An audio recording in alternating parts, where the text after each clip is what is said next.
Buddies ఈరోజు నా lunch box curry ఏంటో చూద్దామా. బీరకాయ పచ్చడి చేస్తున్నాను. నేను ఫస్ట్గా ఆయిల్ పోసుకుని ధనియాలు జీలకర్ర ఫస్ట్ ఫ్రై చేసుకోవాలి. అవి అలా కొంచెం ఫ్రై అయ్యాక అందులోనే ఒక 2 స్పూన్లు పల్లీలు వేసుకోండి. నా దగ్గర పల్లీలు ఎక్కువ లేవు, అందుకే నేను తక్కువ వేసుకున్నా. అలాగే వెల్లుల్లిపాయలు కూడా వేసుకుని ఒక 10 బాగా ఫ్రై చేసుకోండి. అవి కొంచెం బాగా ఫ్రై అయిన తర్వాత పచ్చిమిర్చిలు ఒక 10 వరకు వేసుకోండి. మీ కారం తగ్గట్టు కొంచెం వేసుకుని అటు ఇటు చూసి అవి కూడా బాగా ఫ్రై అవ్వాలి. అవి ఫ్రై అయిన తర్వాత మిక్సీ పట్టుకోవాలి. మిక్సీలో వేసుకుని కొంచెం వాటర్ వేసుకోండి, మెత్తగా గ్రైండ్ చేసేసుకోండి. తర్వాత బీరకాయలని పొట్ట దగ్గర మాత్రమే తొక్క తీయండి. ఆయిల్ వేసి కొంచెం ఆయిల్ వేసుకొని అవి మగ్గబెట్టండి బాగా. అవి బాగా మగ్గిన తర్వాత ఒక 3 టమాటోస్ మీడియం సైజు కోసేసి ఒక ఆనియన్ వేసుకోండి.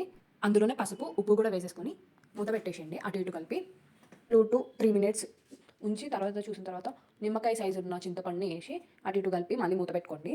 కొంచెం బాగా మగ్గిన తర్వాత మెత్తగా అయిన తర్వాత కొత్తిమీర వేసుకోండి, కాడలతోటే వేసుకోండి. అది కూడా కొంచెం మెత్తగా అయిన తర్వాత మిక్సీ పట్టుకోవాలి, మెత్తగా గ్రైండ్ చేసేసుకోండి. అదంతా అయిపోయిన తర్వాత పోపుకి మనం రెడీ చేసుకోవచ్చు. మిక్సీ పట్టేసుకున్న తర్వాత పోపు గిన్నె తీసుకొని అందులో పోపు సామాను వేసుకుని ఎండుమిర్చి వెల్లుల్లిపాయలు కూడా వేసుకుని లాస్ట్లో ఇంగు వేసుకుని పచ్చడి దాంట్లో వేసుకుంటే బీరకాయ పచ్చడి రెడీ. లాస్ట్లో కొంచెం కొత్తిమీర కూడా చల్లుకోండి, సూపర్ ఉంటుంది టేస్ట్.